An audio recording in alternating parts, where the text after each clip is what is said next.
Ministério do Turismo, Skol e Pulsar Brasil apresentam o primeiro seminário de moda, arte e cultura. Este seminário traz temáticas pertinentes à arte e cultura, transformar com os ministrantes Ucha Roseli, Francisco da Almeida, Carlos Jauregui, Ana Mol, Silma Dornas, Agnaldo Miller, Rafa Marte, Aldo Clécius, Carol Bicalho, Thales Silva, Nina Gaziri, Flávia Virgínia e Flávia Iro. Esse seminário é direcionado a você, supervisor, diretor e coordenador de escolas públicas, ensino fundamental e médio, bem como atuante em projetos sociais, estudantes, interessados e público em geral. Esse seminário é viabilizado pela Lei de Incentivo à Cultura, patrocínio Skol, apoio UniBH, CoCri-BH, Cocriação e Gestão Cultural, Resulte Pomar Cultural, realização Pulsar Brasil, Movimento Moda Contemporânea Mineira, MCM, Secretaria Especial de Cultura, Ministério do Turismo, Governo Federal, Pátria Amada Brasil.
Agora, nós teremos a mesa Patrimônio Imaterial e Diversidade. Para essa mesa, nós vamos contar com a mediação da Carolina Bicalho.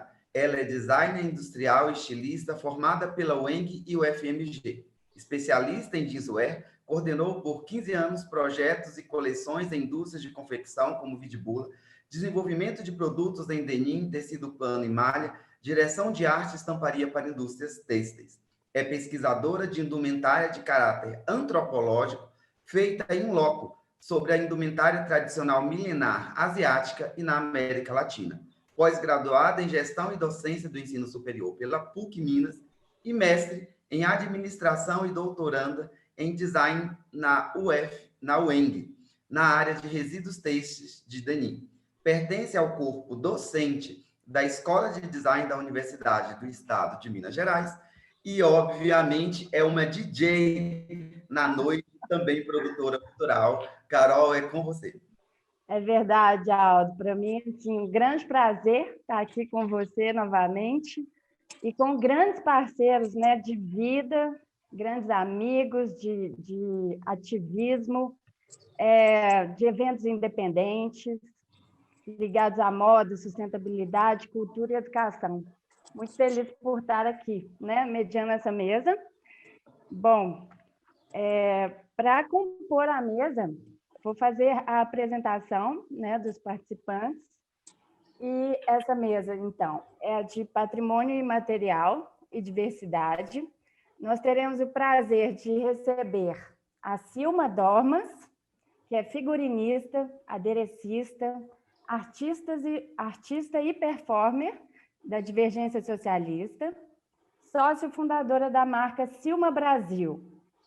Teremos também o Aguinaldo Miller, que é advogado, carnavalesco, presidente do Afoxé Bandarerê, presidente da Associação dos Blocos Afros de Minas Gerais.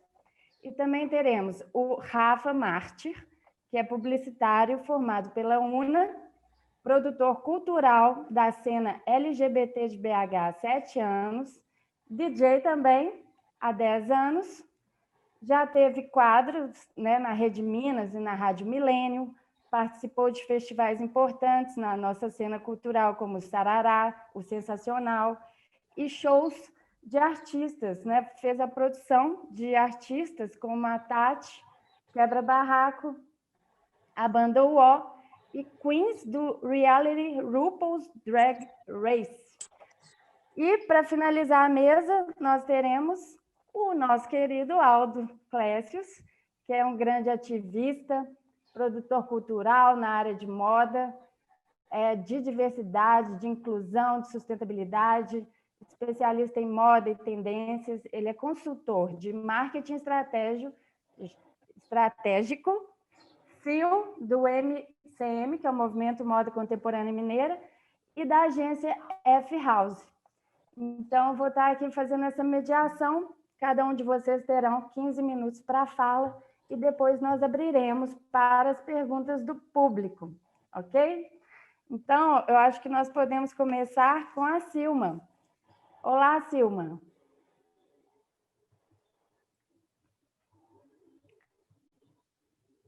A Silma já está presente? Já sim, Silma, libera o microfone para nós. Pronto, tranquilo. Ótimo, prazer, Silma, recebê-la aqui. Tudo. Gente, eu estou aqui super nervosa porque o Aldo me convidou e eu não sou muito chegada. É engraçado porque eu sou do Divergência Socialista, uma banda, e no palco eu não tenho problema nenhum, mas quando me coloco em frente a uma câmera, eu enlouqueço. Fico muito nervosa, então qualquer coisa vocês me desculpem. Estamos em casa. Eu sou Silma, e a minha profissão, né, primeira é artista, vamos dizer assim, porque desde pequena eu ouço, você é uma artista. Então tá, aí eu sou uma artista. E aí, se eu sou uma artista, né, penso, logo existo. Então, sou artista, se eu faço moda, logo, moda é arte, né? A primeira questão que eu quero colocar é essa, porque o povo fica nessa histórias que moda é arte, moda é cultura. Lógico que é, porque se eu sou artista e se eu faço moda, moda é arte e é cultura, né? Então, eu começo pensando dessa maneira. A minha trajetória é muito longa, tem uns 37 anos que eu trabalho com moda de alguma maneira. Eu, né, cantava e canto ainda no Divergência, apesar de que agora o fundador faleceu, Marcelo Dolabella, um poeta. E na moda, né, eu nasci já criando moda, assim, eu desenhava desde 7 anos, as pessoas me perguntavam para desenhar roupa para elas e tinha a questão da costureira. E aí, daí para ser figurino foi um passo, e sempre muito ligada a carnaval, porque eu amo carnaval desde menina, que eu passo carnaval com carnaval de rua em Paracatu, e eu sempre, desde pequena, desenhava, 10, 11 anos, eu já desenhava as fantasias dos blocos, e a gente sempre ganhava. Então, é sempre assim, mas sempre tem a coisa da vestimenta, da roupa no meio, né? A questão dessa de ser moda, né, roupa, ser fútil, ser uma coisa frívola. Uma discussão uma vez com o William Abdala, um arquiteto daqui de Belo Horizonte, eu falei assim, não, mas moda é supérfluo, né? Você não precisa, você precisa só de uma blusa, alguma coisa para te cobrir. Eu falei, arquitetura também, o William, porque para você morar, você precisa de 4 paredes e um teto, o resto é supérfluo. Então, né, eu acho que essa discussão não cabe de jeito nenhum em qualquer arte, né? Porque a arte, né, vem do desejo, do sonho e da criação de toda uma humanidade, né? Porque é lógico que o artista, ele sente, ele capta, né, com as anteninhas dele, o mundo de alguma forma. Então, de qualquer maneira, ele está representando as pessoas, né? Ele está representando o mundo, as pessoas e o que ele vive, né? E isso, de alguma maneira, é cultura. Não tem jeito. Então, agora, Aldo, pode começar. Eu estou super nervosa, me desculpem, eu vou mostrar um pouco do meu trabalho. Esse é um trabalho feito para o Galpão Cineorto, que falava né, eram sobre todos os contos, né? Então o nome era Fábulas Errantes, com a direção da Mariana Muniz, e foi um trabalho muito interessante e prazeroso, porque foi no Parque Municipal. A gente ia para lá, ensaiava lá, passeava pelo parque, eu conheci vários lugares que eu não conhecia no parque, assim, muito interessante. Descobri um jambo, que eles falam jambo da Amazonas, ou caju da Amazonas, na Praça Sol, que eu toda manhã ficava comendo jambo, então foi muito divertido, né? É um espetáculo que ele tinha muitos personagens, era meio uma trupe circense, e esses personagens, assim, eles tinham que mudar, né? Assim, cada hora eles assumiam um papel, né? E tem vários contos, esse é do Ouriço, né? Que a mãe de um mercador, ela para em um ouriço, né? Então, vamos lá. Pode passar. Aí é só para... não, a outra. Então, eu vou só mostrar, assim, né? A minha pesquisa toda foi... Tanto, né? É um trabalho totalmente atemporal e eu tracei um monte de coisa e trazendo um pouco uma linguagem agora contemporânea, que é o steampunk, que vai, né, mamar nas tetas da época vitoriana.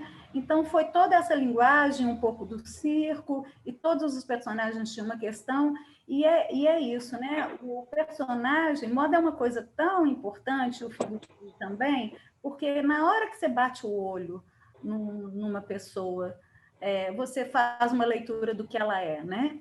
E na hora que você bate o olho no figurino, você também traz, você já consegue perceber o que é aquele personagem, né? Então, nisso daí, nesse figurino, eles várias vezes eles assumiam outros papéis, por exemplo, essa menina atrás aí do Uricinho Cacheiro, bebê, né, novinho, ela tá de empregada, né, de uma família, e aqui ela já está de rainha malvada na outra foto, né? Então, isso é muito interessante como que né, por essa caracterização, ela te passa uma coisa, e quando ela está aqui na outra foto, né, junto com o príncipe malvado também, ela é outra pessoa, né?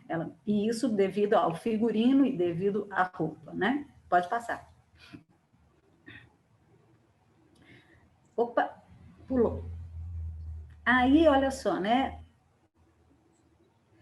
Esse é o príncipe encantado, que na verdade era um príncipe, um menino muito bonito, Felipe, e ele é o ouriço cacheiro, né?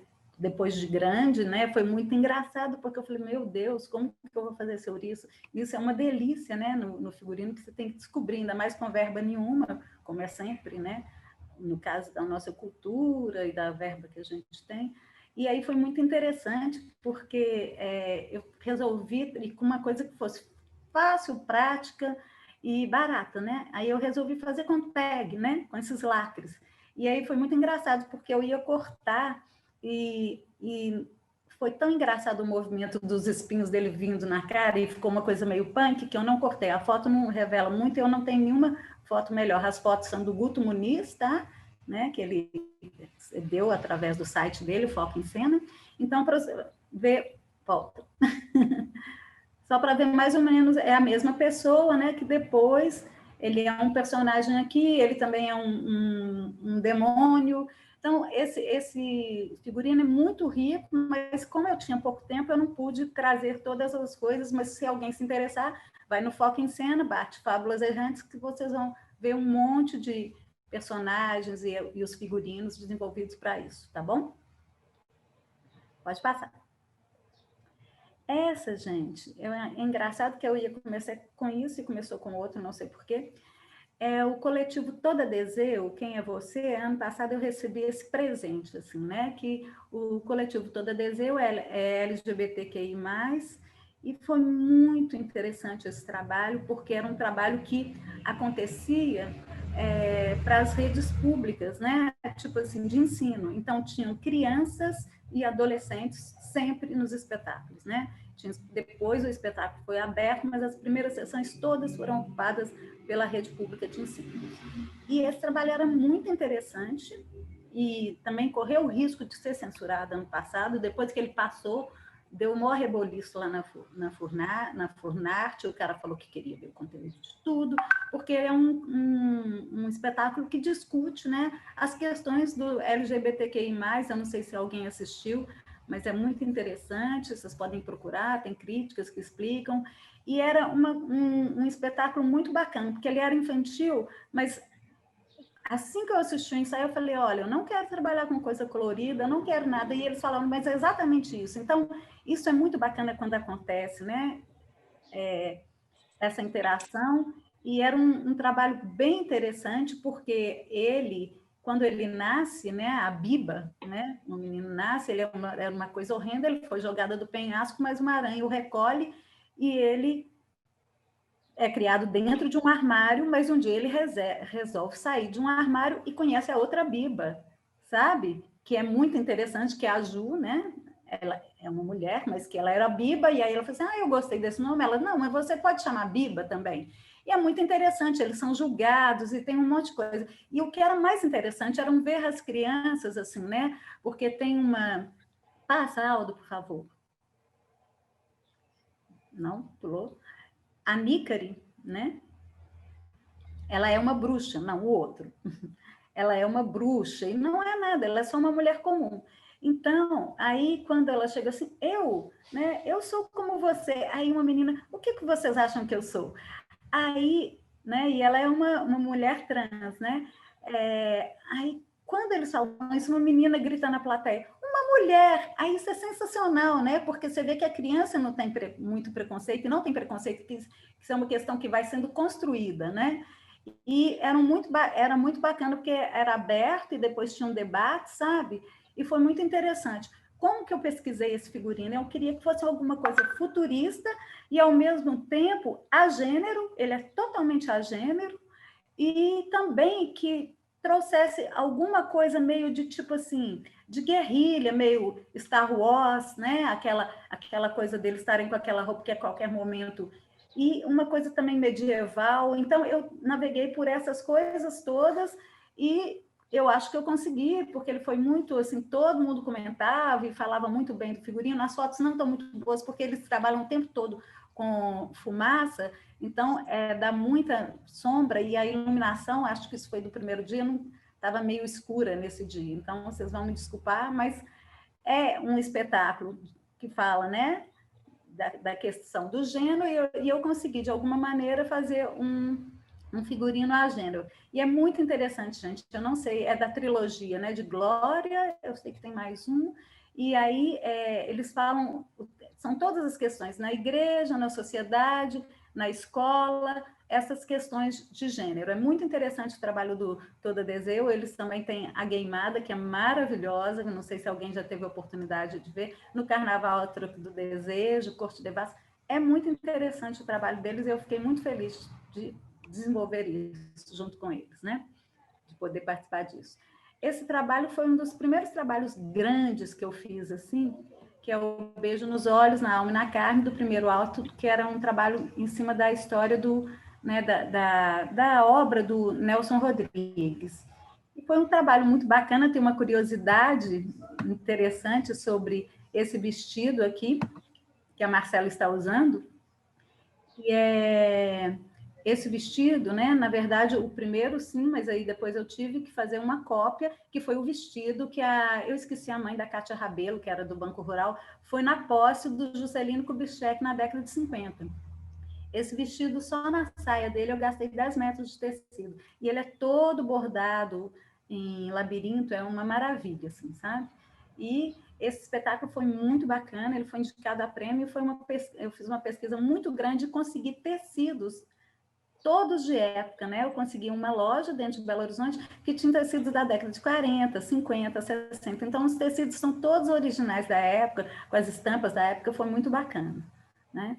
E é um espetáculo de dança, né? Eu trabalho muito com dança, né? Eu já dancei, então é uma coisa que é bacana, e dança é um jeito muito interessante de pensar, porque a dança, antes de tudo, tem movimento, né? Então, você não pode pensar qualquer coisa, é uma coisa que é meio um desafio. E outra coisa, né? Tanto a roupa quanto o figurino, a primeira questão dela é funcionalidade, né? Então, na dança, isso então é ainda maior, né? Então, é sempre um desafio, mas foi um trabalho que eu gostei muito de fazer e que teve um bom resultado, foi indicado a prêmio e tudo mais. Pode passar.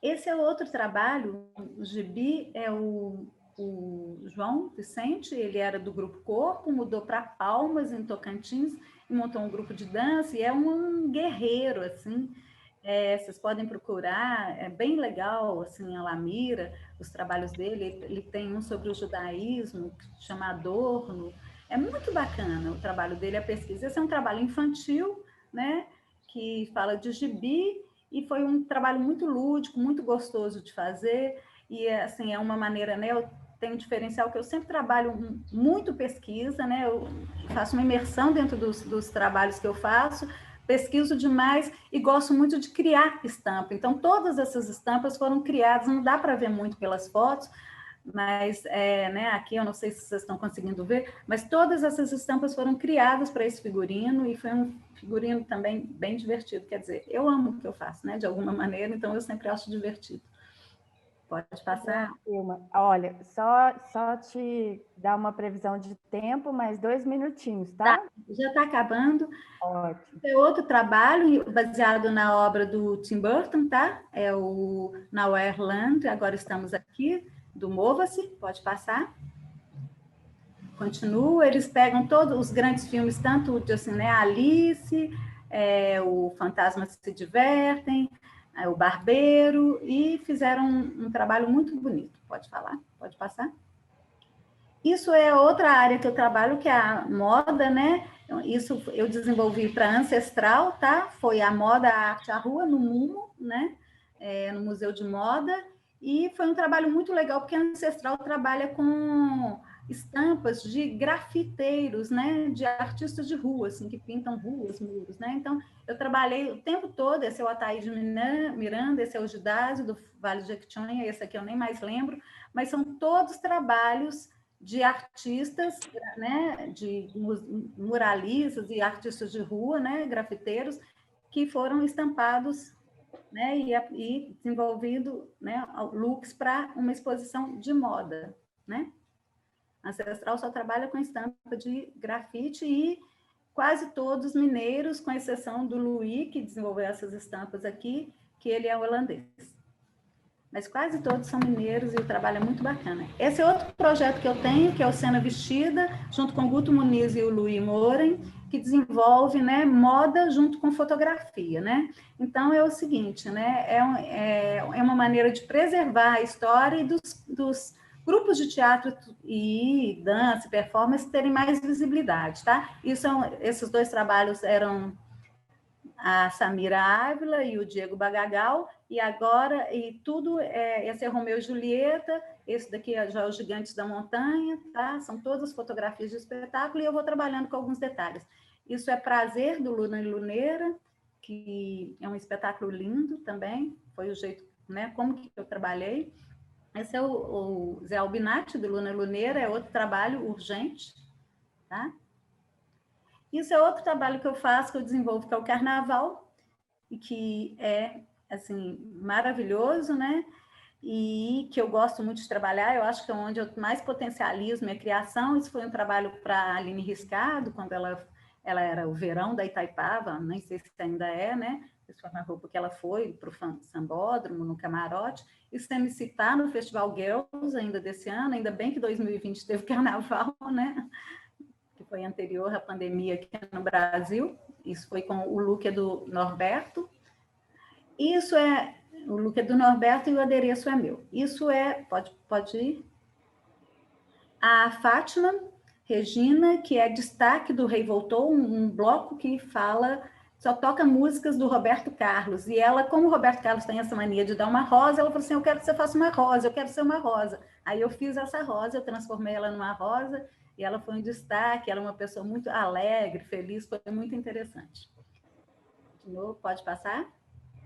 O outro, que eu vou ali e volto, é outro bloco que ela é destaque, e que ela é, né, o símbolo é um caracol, e aí eu fiz esse caracol para ela, essa foto da direita, e o outro, esse ano o tema foi o cangaço, eles homenagearam o cangaço, né, o Nordeste, então ela foi uma caracol nordestina, né, cangaceira. Pode passar? Esse é um trabalho, né, para algumas pessoas da bateria do Então Brilha, que eu já desenvolvo há muito tempo, né, essa foi um ano que eles homenagearam Iemanjá, e esse ano que eles estavam fazendo, acho que 10 anos, então foi tudo dourado, em homenagem a esse luxo, né, de estar se completando 10 anos de carnaval em Belo Horizonte. Pena de Pavão de Cristo, é a Mary Armendani, eu vi esses leques que estavam sendo vendidos na Feira Preta, que eu estava lá com meus adereços de carnaval, e aí eu fiquei completamente encantada. A Mary falou, o que você gostou? Eu falei, adorei os leques. Falei assim, não, imaginei um adereço maravilhoso com ele. Eu falei assim, então compra que você vai fazer para mim, que eu quero Pena de Pavão de Cristo. E aí eu fiz esse adereço, foi muito bacana, ele tinha assim, mais de, acho que eram 75 pompons, que na frente ele ainda tem pompom, todos eu que fiz. E isso numa Manavaca logo no começo, foi o segundo ano que uma Manavaca saiu, é a minha filha, a Rosa, né, a menina arco-íris. Pode passar? Asa de banana, são, né, desenvolvidos para quem toca na bateria. Isso foi uma encomenda de uma senhora que numa festa de 60 anos, que ia cair no carnaval e ela queria ser medusa. Então, eu desenvolvi para ela esse trabalho aí. A Ansoleta, que é um trabalho junto com o Norberto, que é muito bacana, assim, né? Eu estava fazendo, eu adoro insetos e adoro bichos, e eu sou enlouquecida com borboleta. Então, eu fiz essa cabeça de borboleta e a gente trabalhou esse look para o carnaval. E a Fadadá, que é um trabalho, que é um clipe que eu vou lançar provavelmente essa semana, do Divergência Socialista, que foi um pedido de um fã e amigo que tem, né, ele tem um trabalho muito legal, que é o Anvil FX, de música eletrônica, né? E ele me pediu para gravar um clipe para uma festa que chamava Cold, né? Que chama Cold, que aconteceu virtualmente esse ano. E aí eu fiz esse clipe, então essa foto de uma hora do clipe, né? E foi até dirigido pelo Aldo Plessis. Incrível, incrível a sua trajetória, viu, Silma? Maravilhosa, parabéns, viu? Tem muito mais coisa, né? Mas eu não mostrei tudo porque o tempo era curto. Claro. Uma coisa que eu quero falar, né? Que assim, gente, uma proposta que eu tenho é que a gente tinha que ser assim, sabe? Vestir figurinos. Hoje eu estou aqui com a nuvem negra estacionada sobre as minhas cabeças. E além do show corona, passa a nuvem negra, pelo Deus.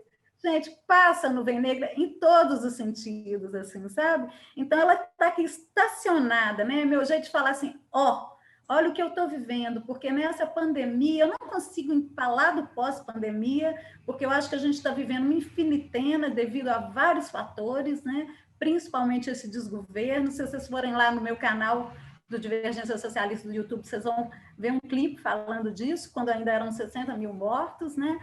E é isso, passa a nuvem negra, tá? Ela estacionou aqui sobre mim, sobre nós, mas ela tem que passar. E eu acho, gente, que a maneira de fazer isso acontecer é através da arte. Não tem jeito. Eu não acredito em outra coisa, né? Eu sou arte, eu sou artista, e eu acho que se o mundo, né, tivesse mais coragem de assumir seus sonhos, né, suas fantasias, suas verdades, a gente ia seguir mais feliz. Eu acho que a gente tinha que todo dia, né, eu vou lançar de alguma maneira os figurinos para o dia a dia, que é isso, você se colocar com uma roupa, né, para enfrentar essa selva que está aí fora, né, para enfrentar tudo isso, né. Um dia você vai de onça, outro dia você vai de nuvem negra, um dia você vai de fada que transforma, e em pequenos detalhes. Que eles, né? Sensacional. Então é isso. Moda é atitude, roupa é atitude, é isso. Muito obrigada, Selma. Com Nada. certeza, Silma, com certeza terão, né, várias perguntas aí no final para essa coleção maravilhosa, né, de figurinos que você mostrou para a gente. Parabéns. Obrigada. Bom, eu gostaria de chamar agora o Aguinaldo Miller. Vamos conversar um pouquinho, Aguinaldo? Vamos. Me conta um pouco, né, de como que você está vendo, né, esse cenário tão diferente e uma novidade para todos nós, né? E quais são as perspectivas e os desafios que você vê na sua área, como que é a sua trajetória também, né? Prazer conhecê-lo. Prazer é meu. Tá me ouvindo bem? Sim. Então, eu comecei no carnaval desde pequeno, porque eu sou aqui do Morro das Pedras e a gente tem aqui a Escola de Samba Cidade de Jardim. Eu fui carnavalesco esse ano, participo da escola há muitos anos. A minha família faz parte da escola. E então foi meio que uma coisa muito natural para mim, o meu envolvimento com a cultura, com a arte, tem a relação também da religiosidade, né, de matriz africana, que a minha família também sempre teve. Então eu meio que nasci nesse mundo da cultura negra, de vários aspectos dessa cultura negra, desde a parte mais tradicional, litúrgica, a parte mais festiva e culturalmente, propriamente dita, uma cultura mais para a rua. Então, adentrar nesse mundo, me aprofundar nesse mundo, me incorporar nesse mundo foi algo muito natural para mim. Mas eu queria, antes eu quero falar também disso, mas aproveitei esses 15 minutos, porque me chamou muita atenção a questão do nome da mesa, né? Patrimônio imaterial e diversidade. Sim. Eu acho que existe uma discussão muito potente, muito importante. Em Belo Horizonte, a gente tem uma valorização, uma política cultural de valorização do patrimônio imaterial de uns anos para cá. Mas eu também sou conselheiro municipal de promoção de igualdade racial da cidade de Belo Horizonte, e eu já tive a oportunidade de discutir no patrimônio essa questão. Quando eu coloco que existe um patrimônio imaterial, eu coloco em contraposição um patrimônio material, né? Então, o que eu quero dizer? Por que eu diferencio um patrimônio material de um imaterial? Quando eu faço isso, eu crio uma diferenciação de importâncias de patrimônio? E por que geralmente o patrimônio imaterial, e na cidade de Belo Horizonte tem sido uma regra, o patrimônio imaterial ele cai na questão do patrimônio negro, ele cai na questão do patrimônio periférico, ele cai no patrimônio das diversidades, da coisa do patrimônio não tradicional. E a lei estabelece que os patrimônios vão ser tratados, eles têm critérios diferentes para ser estabelecidos como patrimônio, e a proteção desses patrimônios também são diferentes. Então, eu acho que a gente tem que fazer uma visão um pouco crítica. Embora seja uma proteção, a questão do mundo material e do mundo imaterial para a cultura ocidental é uma questão muito forte, demarcadora de posições. Então, a gente sabe que em toda a nossa cultura, o material e o imaterial muitas vezes se contrapõem, e o material ele é muito mais preponderante, ele tem muito mais importância e relevância. Então, quando eu vejo, por exemplo, que o congado ele tem lugar apenas no patrimônio material e não no patrimônio material, e para eu digo para um congadeiro de 60 anos que a cultura que ele faz não é matéria, o tambor dele é tudo imaterial, ele não tem um modo de fazer, ele não tem um modo de transmitir, a cultura dele é simplesmente imaterial, num sentido contraposto ao material, e aí ele me mostra um acervo de 100 anos, ele me mostra uma cultura materializada de 100 anos, só para dar um exemplo do congado, que é uma coisa muito forte em Minas Gerais, eu eu crio estranhezas. E eu tive a oportunidade de perguntar para o diretor de patrimônio há uns 2 anos atrás, qual era o registro de patrimônio material da cultura negra de Belo Horizonte. E ele não soube nem me informar, assim, porque não existe nenhuma estatística. Então, eu acho que a gente tem que... É um avanço a defesa do patrimônio material do ponto de vista legal, mas eu acho que a gente tem que ficar atento para onde que a nossa cultura, a cultura da diversidade, a cultura mais múltipla, em que caixinha que ela está sendo colocada e em detrimento a que ela está sendo colocada nessa caixinha. Para a gente não se deslumbrar com uma palavra bonita, para a gente não se deslumbrar com uma possível proteção de um patrimônio, mas que na hora do vamos ver, esse patrimônio material frente ao material, ele vai cair. E o que vai ficar é a proteção do patrimônio material. E isso tem muito a ver com a cultura negra, e principalmente com a cultura dos blocos afros, porque o bloco afro, o que ele quer é a transformação social.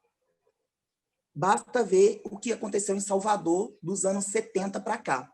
Existe uma Salvador antes dos anos 70, para dar um exemplo, e uma Salvador depois dos anos 70.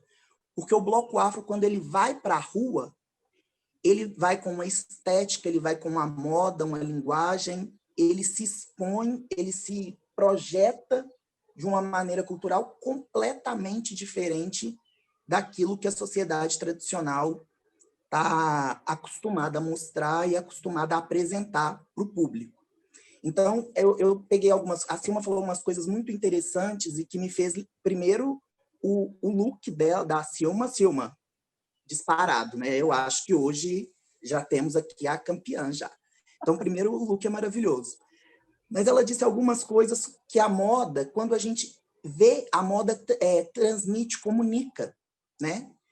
E aí, quando a gente não tem um contraponto numa população onde 56% dessa população é negra, é afrodescendente, e a gente não tem representações dessas modas e dessas culturas, porque a África não é uma cultura e no Brasil não chegou uma África, chegaram várias Áfricas. Quando a gente não tem essa representação na moda, é como se a gente fizesse um apagamento dessas pessoas.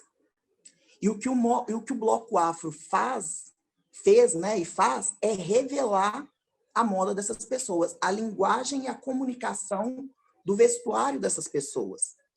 E quando eu coloco isso na festa mais importante do país, no momento mais alegre, e eu crio essa lembrança positiva nas pessoas, eu consigo associar a moda afro e a moda afrodescendente a algo positivo e a algo que vai ficar. Eu tiro um estereótipo negativo e coloco isso num momento de euforia, num momento ultra alegre na sociedade.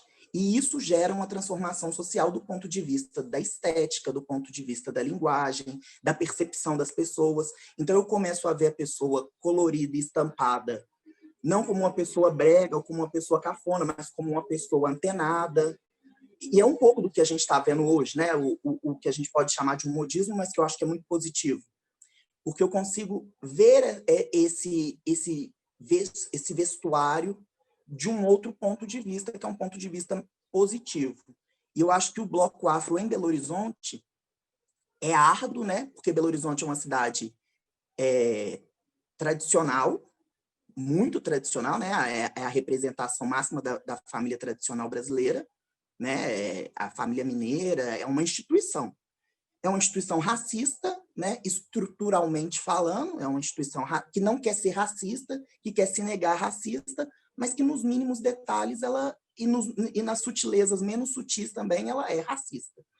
Então, quando você faz um bloco afro e disputa o imaginário deste carnaval, e a palavra é disputar, o imaginário deste carnaval, fazendo cultura negra por pessoas negras e falando de negritude, ciente do que você está falando, não só tocando um tambor, porque são coisas diferentes. A música brasileira, ela é uma música afro-brasileira, né? Ela inclusive a música mundial passa pela negritude, desde o rock a qualquer outro estilo musical, né? A África é uma exportadora de cultura milenar. Mas quando você fala de cultura negra, feita por atores negros e de uma cultura específica, uma cultura identificada, isso faz muita diferença. Muita diferença. Para você ter ideia da disputa desse carnaval em Belo Horizonte, nas sutilezas, eu não vou citar blocos, mas, por exemplo, a gente tem um edital de subsídios da Prefeitura de Belo Horizonte que contribui pouco para o carnaval, pouco financeiramente falando, mas que ajuda muito os pequenos blocos. Então, o máximo é R$10 mil, 12 mil, se não me engano. E tem bloco que, para conseguir esse valor, e a gente, com muita luta, conseguiu que um dos critérios fosse ser cultura negra, blocos de cultura negra, como um dos critérios para avaliação, né? Naquela questão de pontuação. E aí alguns blocos ficaram revoltados. A gente chegou a ser chamado de racista, a gente chegou a ser chamado de uma infinidade de coisas. E alguns blocos, para burlar blocos não afro, falaram que eles também eram bloco afros porque eles tocavam Tim Maia. Então, daí a gente consegue perceber como que as pessoas ainda, numa cidade tão avançada igual Belo Horizonte, uma cidade tão cultural, como as pessoas têm dificuldade de ceder espaço para o diferente, ceder espaço para a diversidade. Assim. E aí, especificamente, isso falando só de bloco afro, que já é um universo grande. Eu sou presidente de um afoxé. O que é um afoxé? O afoxé, ele está inserido no universo dos blocos afros, mas ele não é um bloco afro. O afoxé, ele é ele é a transição entre a tradição religiosa, a tradição da matriz africana enquanto divindade, enquanto o extra, né, o cosmo, para a rua, para a folia. Isso é o afoxé. Então, o afoxé é onde eu traduzo os símbolos e os significados do candomblé para a rua. E aí, para me explicar isso, aí eu vou ter que enfrentar uma outra barreira, que é a barreira do preconceito religioso, ou do racismo religioso, como eu prefiro chamar. Então, além da questão de ser um grupo etnicamente identificado, é um grupo que religiosamente e culturalmente também está identificado. Então, o afoxé, ele transborda essa identificação afrodescendente porque ele nasce daquilo que é o mais precioso para essa matriz africana, que são os candomblés, que é de onde toda a cultura afro-brasileira bebe. Porque o que acontece? Com o passar do tempo, o projeto brasileiro, ele teve como a sua principal característica apagar a negritude e apagar os traços dessa cultura negra, apagar a vestimenta negra, apagar a maquiagem negra, apagar todo o expertise negro. Então, desde o modo de fazer uma roupa, o modo de usar um pano, de amarrar um dorso, isso tudo foi apagado da cultura, da grande cultura de massa. E onde essa cultura resistiu? Ela só resistiu e ela se manteve coesa nos terreiros de candomblé, nas casas de umbanda. Então, ela se refugiou nesse lugar. Então, por isso que todos os blocos afros, de uma maneira ou de outra, ela, para pegar esse âmago da cultura e jogar na rua, ela vai ter que beber onde essa cultura ficou mais protegida e mais resguardada. Então, a cultura afro, quando ela se identifica como afro, ela sofre vários preconceitos. E um dos principais dele é o racismo religioso, que hoje a gente vive em tempos de fundamentalismo religioso exacerbado, promovido politicamente, promovido institucionalmente, esse radicalismo. E aí, quando você vai para o carnaval, você também vê isso, essa diferenciação. Então, eu posso falar da cultura negra, desde que eu não diga que ela é negra. E, de preferência, se eu não for preto. Aí tá melhor ainda. Se eu vestir uma indumentária de macumba, mas se eu não for macumbeiro e nem for preto, ok. Eu passar nos canais, ok, eu poder falar. Do contrário, aí meio que fica muito forte. Então, quando a gente pensa em patrimônio material e diversidade, E no contexto de pandemia ou de pós-pandemia, as reflexões têm que ser feitas internamente primeiro, principalmente nos grupos de carnaval. Eu acho que falta essa consciência mais aprofundada nos blocos de carnaval de Belo Horizonte. São blocos que nascem de um movimento de esquerda ou de um movimento de uma cultura liberal, de pessoas progressistas, digamos assim, mas que nas miudezas das diversidades, eu acho que falta um aprofundamento e uma discussão mais propositiva do tema. Eu não sei como é que eu estou de tempo, porque se tem uma coisa que eu faço é falar. Bom, aqui falta 1 minuto. Ah, eu falei, sabia. Mas é isso, eu quero concluir dizendo isso. Fazer carnaval, eu sempre quando eu faço carnaval, e eu faço carnaval há muito tempo, principalmente como figurinista, como carnavalesco, eu tento expressar aquilo que é mais originário e aquilo que é mais transformador e revolucionário na cultura negra. E tento fazer isso de várias formas, assim. Não só na música, não só na indumentária, mas também na atitude, na consciência, que eu acho que isso são coisas que a gente tem que associar para fazer um todo mais diverso e mais positivo mesmo para a cidade. É isso. Incrível. Muito obrigada, Guinaldo. Depois eu te passo as perguntas, tá ok? Tá, joia. Bom, a gente vai ter agora o prazer, né, de chamar o Rafa Mártir. Ei, Rafa, tudo bem? Prazer em te conhecer. Deixa eu ver se o áudio dele está ligado. Rafa, o áudio diz oi para a gente. Rafa?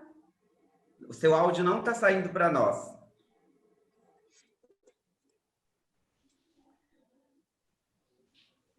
Fala alguma coisa? Não está indo. Tenta tirar o fone, você está no computador? Tira. Lá, isso, agora diz oi. Agora tá ouvindo? Sim, agora sim. Tudo bem, Rafa? Oi, gente, que prazer, que mesa linda. A gente, como ser humano, como diversos, já somos patrimônios do Brasil, né? Culturais, enquanto produtores, enquanto promovedores da cultura brasileira. Nesse espaço, a gente já é considerado patrimônio. Então, é muito feliz para mim estar aqui nessa mesa linda com pessoas tão diversas. Meu nome é Rafa Marti, eu produzo uma festa chamada Eleganza em BH, que é do cenário queer e drag queens. E a gente está aí há 6 anos fazendo a festa. Eu faço produção de evento há 7 anos, sou DJ há 10 anos, a gente já produziu muita coisa em BH. A gente faz festa na rua, quando podia aglomerar, né? E quando puder novamente. E a parada LGBT de BH também a gente produz junto com Celos e muita coisa nessa cidade para trazer o diverso, para trazer o empoderamento de diversos corpos, diversos gêneros, diversas identidades, diversos artes para que aconteça. E eu acho muito interessante esse tema de diversidade e patrimônio, porque a gente não tem, às vezes a gente fica muito ligado que o patrimônio é só físico, é só esculturas, espaços. Eu acho que o patrimônio ele também está ligado à arte que a gente expressa, é um patrimônio do nosso espaço, da nossa cidade, do nosso país, do nosso estado, sabe?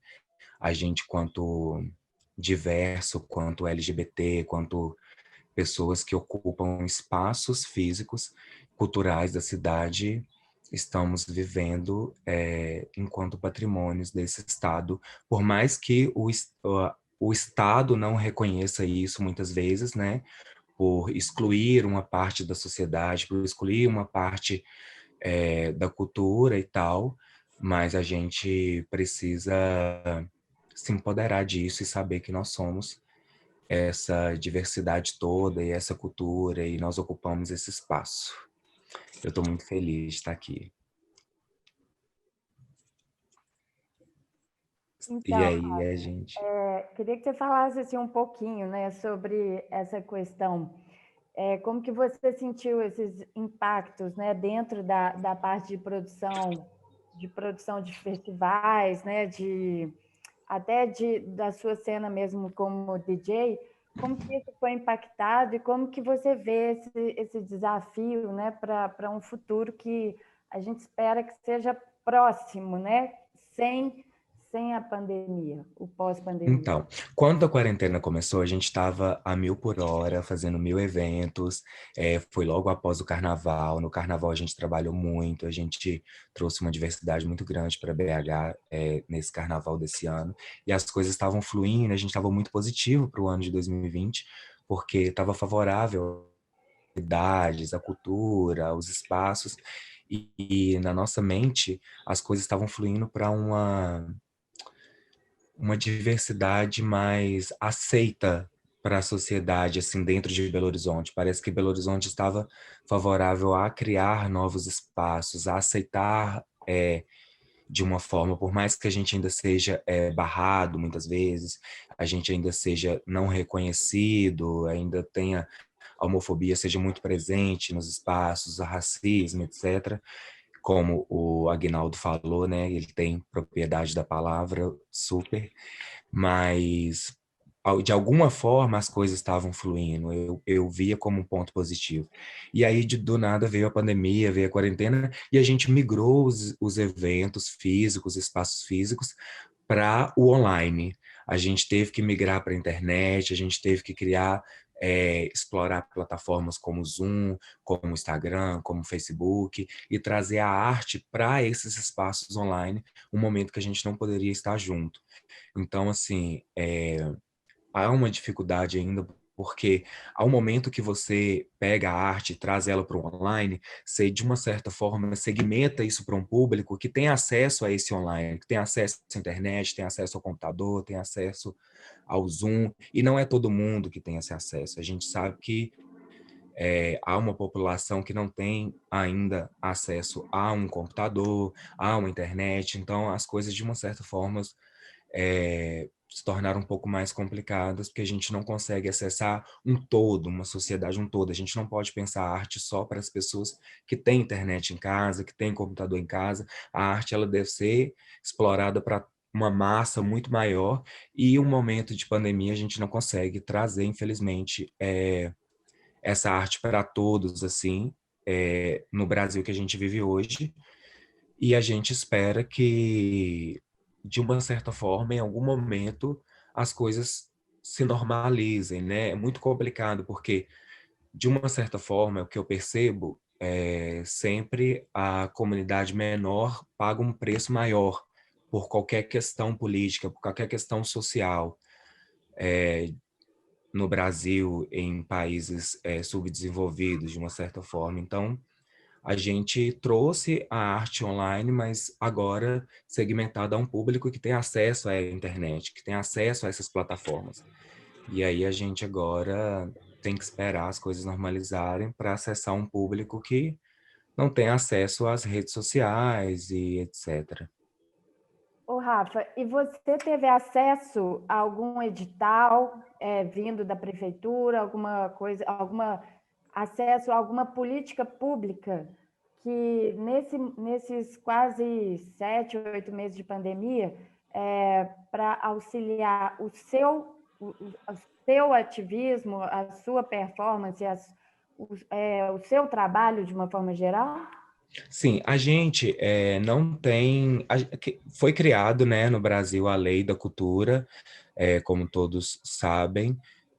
Belo Horizonte foi, de uma certa forma, eu achei o edital tranquilo, a gente fez o cadastro e tal, ainda não saiu os resultados, né? Qual É, edital? do... Ai, a lei, como que chama? A Lei Aldir Blanc. Adir Blanc. Isso. É porque eu me perdi no nome, desculpa. Mas grande parte também das drags do nosso coletivo receberam um auxílio emergencial. Não é um valor que um, uma quantidade grande, mas é um auxílio que já ajuda de uma certa forma, e a gente tá esperando. Não sei se vocês sabem, mas a gente tem uma drag queen do nosso coletivo, Penélope Fontana, que ela trabalha na Câmara dos Vereadores. Foi a primeira drag queen assim, de Belo Horizonte a ocupar um espaço dentro da Câmara de Vereadores, e ela consegue fazer uma ligação entre ações da prefeitura para o nosso coletivo, sabe? Então a gente consegue ter uma ligação mais fácil assim, mas mesmo assim é muito limitado. Eu estava conversando recentemente com uma galera da cultura, da arte, que a cultura sempre é a última a ser vista, sempre é a última a ser liberada, porque as pessoas não entendem que o artista ele trabalha com isso. Muitas vezes as pessoas entendem como hobby, entende como algo que você faz por prazer, você faz por... não vê como trabalho. Então, assim, vários setores já foram liberados para trabalho, vários setores, e o governo, o Estado, pensa em último grau sobre a cultura, sabe? Então, é uma coisa que eu percebo, a galera que trabalha com a cultura, que está aqui na mesa, de uma certa forma vai concordar, porque a gente é os últimos a ser vistos, a música, o teatro, a arte, os artistas, principalmente os artistas de minorias. São os últimos a ser vistos pelo Estado, pelo governo, pelas marcas, pelos apoiadores. Então, assim, é uma questão muito complicada para a gente. E por mais que agora o Calil liberou em Belo Horizonte, né, o teatro, os shows, as casas, os espetáculos e tal, mas a galera ainda julga como não necessário. Tipo assim, o público ainda vê isso como algo não tão necessário. Mas a arte, ela não pode parar, né? Assim como todos os setores. Os artistas, eles vivem da arte, nós vivemos disso. Nós vivemos da nossa arte. Então, nós precisamos do nosso espaço, nós precisamos da nossa legalização, apoio, enquanto artistas e principalmente como artistas LGBTs dentro da cidade de Belo Horizonte. Há um momento que a comunidade LGBT se cala, nós não conseguimos ocupar outros espaços e abrir espaço para outros LGBTs que vão vir no futuro e outros artistas que precisam ocupar. É uma situação muito complexa. Quando a gente começou a fazer Eleganza, que a gente começou a se montar como drag, sair para a rua e sair para os espaços, ocupar os espaços como artistas queer, a gente encontrou outras pessoas LGBTs que falaram: meu sonho é ser drag queen, mas eu achava que isso não era possível. Meu sonho era me montar, mas precisa ter um grupo de pessoas que bate de frente, que ocupa espaços e que cria espaços para outras pessoas virem, a outra geração vir e saber que isso é possível, sabe? É tudo muito tardio, né? Porque se tem 8 meses que nós estamos em pandemia e só agora a lei vai ser executada, parece que como que aconteceu, né? Como que foram pagas as contas desses Sim, 8 imagina esses artistas que artistas trabalham com que isso, né? esses artistas durante 7 meses, sem nada, sem nenhum recurso, e é muito lindo quando as coisas estão todas normais. Ai, vamos apoiar, vamos falar de diversidade, não sei o quê, mas em nenhum momento os governantes, né, o presidente muito menos, eu nem conto com o presidente que a gente tem em setores culturais, sabe? Às vezes a gente pode pensar, talvez, no Calil, talvez em uma outra mais próxima da gente, que em algum momento apoiou, mas não foi pensado de uma forma direta sobre esses artistas que estão há 7 meses parados e a cultura parada. Como eu disse anteriormente, as pessoas não veem a cultura como trabalho no Brasil. Veem como algo que de passatempo, sabe? Ai, você se monta, às vezes vê como pejorativo, vê como algo sexual, algo de fetiche. Não vê uma drag queen como artista que ocupa um espaço como LGBT e é uma artista que demora horas para se montar, que demora horas para criar uma performance e tal, toda pensada para um público. E nós sabemos que a cultura, ela faz o país evoluir.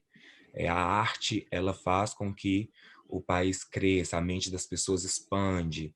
E, infelizmente, os governantes não veem dessa forma, né? Porque o que eu vejo que os governantes querem é que a nossa mente se reduza, não quer que a gente cresça, que a nossa mente se expande, porque quanto mais a gente pensa, menos a gente vai votar em pessoas que roubam o nosso direito e o nosso espaço. Infelizmente, a gente tem um histórico brasileiro de política pública terrível, né? Que não muda, passa década após década, ele persiste, infelizmente, mas atualmente todos nós vimos isso ainda, né? A gente viu tanto que a política está totalmente relacionada com a evolução ou regresso, né? Vamos dizer assim, É. da preservação tanto dos patrimônios culturais e dos materiais e dos imateriais. Olha para você ver para você ter uma ideia, a gente está há 6 anos como coletivo LGBT em BH e nesses 6 anos a gente nunca teve um apoio de nenhum órgão público para tudo que a gente fez, a gente teve que pagar por isso. Quando a gente fez um evento na rua, a gente estava pensando há um bom tempo que a nossa arte estava muito segmentada em espaços pagos, que as pessoas tinham que pagar para entrar e assistir o show. A gente foi e fez um festival na rua que tivesse acesso a um público maior. Todo mundo poderia ir, era na rua, era de graça. E aí Qual você tem que foi a pagar. contagem de pessoas, Rafa? Hã? Quantas pessoas mais ou menos teve no festival Foi Elegância? mais de 2.000 pessoas nesse dia. E aí, e saiu em vários portais, no BHZ, no Jornal Tempo, no Estado de Minas e tal. Foi bem legal, Rede Minas, saiu em vários meios de comunicação. E aí, nesse dia, a gente teve que pagar várias taxas da prefeitura, e a gente tem que ir lá na prefeitura, em vários setores, e ficar horas na fila, e não sei o que, pagar por corpo de bombeiro, sendo que a gente já paga imposto para que esses órgãos funcionem, para que a cultura seja para nós, e aí para você fazer um evento, você como artista está na rua mostrando a sua arte gratuita para o público, levando a arte que a prefeitura deveria pagar você para fazer isso. Você está de graça expondo a sua arte, levando cultura para o público. Você tem que pagar para usar a rua para levar a cultura para as pessoas. É muito complicado. Então, assim, para você sobreviver como artista no Brasil, em qualquer cidade brasileira, em Belo Horizonte, seja onde for, por mais diverso que Belo Horizonte seja e tal, não é fácil e você tem que se doar e você doar a camisa, ou então você desiste e bola para frente. Mas a gente não desiste, né? Porque a gente quer mostrar a nossa arte, a gente quer, independente do que for, acontecer. E a Elegância está aí há 6 anos, não foi um processo fácil, nunca foi um processo fácil. A gente tem uma apresentadora mulher trans, que é a principal do nosso coletivo, que é a Frances Ganglan, que é uma mulher incrível, que passou por muita luta para chegar hoje no palco e apresentar e tudo. E para a gente conseguir colocar um palco na rua para 2.000 pessoas com uma mulher trans no palco apresentando, foi muita burocracia. E a gente, sabe, meses na porta da prefeitura e dos setores culturais de BH para conseguir. Mas a gente fez e aconteceu e com orgulho e levou espaços. O que a gente mais faz dentro da Elegância é pegar pessoas da comunidade, de vários bairros, de vários espaços de BH e levar para palcos, às vezes elitizados, para Savassi, para outros espaços que esses artistas da comunidade às vezes não têm uma ligação. Não são convidados para performar. A gente tem drag queens de todos os bairros de Belo Horizonte. Drags que vêm de várias comunidades diferentes, de várias regiões de BH, e a gente se junta de todas as cores, de todos os tipos, de todas as formas, e a gente se junta para levar a arte para, muitas vezes, para lugares muito elitizados, onde esses artistas não têm conexão, e a gente chega para ocupar esses espaços e fazer acontecer. Eu penso que, por mais difícil que seja, se não existe, se a gente não existir, se a gente não lutar, e eu pago, e sempre vai ser da mesma classe, das mesmas pessoas que sempre foi, sabe? Belo Horizonte é uma cidade nossa, a rua é nossa, os espaços é nosso, a arte é nossa também, nós somos artistas, e por mais difícil que seja, a gente está aí para erguer a cabeça e fazer acontecer essa arte. Isso mesmo. Muito obrigada, viu, Rafa? Eu que Parabéns pela sua agradeço. trajetória, né? Maravilhosa. Eu convido todos vocês, quando a pandemia passar, para vocês conhecerem Eleganza, para vocês virem ver as nossas drag queens, e a gente com certeza vai ter eventos quando, né, surgir a vacina ou alguma luz aparecer aí para todos nós. Com certeza. Obrigado, gente. Obrigada a Eu você. vou ficar aqui disponível para as perguntas, tá? Isso, a gente gostaria de já pedir, né, para os participantes irem postando no chat as perguntas, né, porque agora nós teremos a última fala da mesa, que seria com o Aldo Klesser, né, que é o idealizador, né, desse evento que nós estamos fazendo. Então, Aldo, sua palavra. Oi, gente, bem, acho que eu nem precisava falar, né? Depois dessas 3 feras aqui, estou babando. Mas eu gostaria muito de apresentar um pouco do panorama do que a gente está vivendo, falar de patrimônio material e diversidade, e como que a gente pode, de fato, encontrar alternativas para esse momento em que a gente está vivendo. Esse encontrar alternativas é algo que todos nós precisamos fazer urgente, porque muitas vezes depender somente do poder público é muito difícil. Então, a gente precisa também, enquanto artistas e resistência, a gente pensar caminhos, inclusive, que sejam caminhos cruzados, e eu diria mais coletivos. Então, eu vou apresentar uma vinheta de 1 minuto antes da minha fala, para vocês entenderem o que é o movimento Moda Contemporânea Mineira.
Então, primeiro, dizer que vocês viram várias imagens aí durante essa apresentação que, de fato, mostra o tanto que, na verdade, a gente tem pretensão de trabalhar diversidade, inclusão e sustentabilidade, arte e cultura juntos. Esse é um pensamento que nasceu em 2017, eu vou mostrar um pouquinho para vocês agora, e a ideia é que a gente construa redes colaborativas para que a gente pense alternativas de enfrentar o momento em que a gente vive. Então, todas as artes, todas as modas e todas as culturas. Por que a gente precisa desse chamamento? O momento do mundo que a gente vive é crescimento de uma ignorância consciente, né? Enquanto os palestrantes estavam falando aqui, eu vi a Daniela Mercury postando que a gente não pode permitir que as pessoas tenham o direito de discriminar, que é o que querem agora no Congresso Nacional, né? Notícia quentíssima de agora. Então, a pessoa diz assim, olha, eu discrimino e eu quero ter o direito de discriminar, né? Então, essa é uma questão muito importante para a gente. Isso está crescendo, não é só no Brasil, é no mundo inteiro, né? Desespero diante do desconhecido, porque a gente está louco com essa pandemia, a gente nunca enfrentou algo que fosse mundial, neste nível, né? Descrédito com a ciência. Então, está escrito no livro, estudou, não adianta nada, porque a minha crença diz isso, né? Ataques à arte e à cultura, então a gente está vendo várias secretarias sendo desmontadas no Brasil inteiro, e esse ataque é também no mundo, né? Se a gente percebe grupos minoritários, a explosão agora dos movimentos negros nos Estados Unidos mostra que no país mais dito de direitos, não é? As mortes violentas e brutais. Então, e nesse momento, o nosso único respiro, a nossa única voz é a que está tentando ser calada, que é a da arte e da cultura. E a moda, nesse momento do mundo, como Tarcísio falou na mesa, está entendendo uma coisa: moda não é sobre diferenciação social, não é? Eu tenho poder aquisitivo maior do que você. Ela pode e deve ser um empoderamento e um agente de cultura. E isso é muito interessante. Quando a gente envolve comunidades, quando a gente leva uma estética para o carnaval de culturas periféricas, quando eu digo periféricas, não no sentido de valor, né, mas de respeito, porque o Brasil não nos deixa, né, as diversidades aparecerem, e o Carlos colocou isso muito bem na música. A gente está no momento de reinvenção, então, nós, enquanto pessoa, nós, enquanto sociedade, estamos nos reinventando, e aí precisamos, então, juntar todas as artes e todas as culturas, não é? O século XXI, obviamente, é sobre colaboração. Então, a pandemia, ela destampou duas grandes questões. O mundo é muito desigual. E como que só a arte e a cultura pode salvar a gente, né? Eu lembro que no início da pandemia, nós vivemos momentos muito tensos, e a gente recorreu às lives, os cantores todos falando vai ficar tudo bem, não é? Houve lives até mundiais aí, como o exemplo da Lady Gaga. Então, por mais que se ataque a cultura, o único lugar onde a gente pode sobreviver e viver é com arte e com cultura.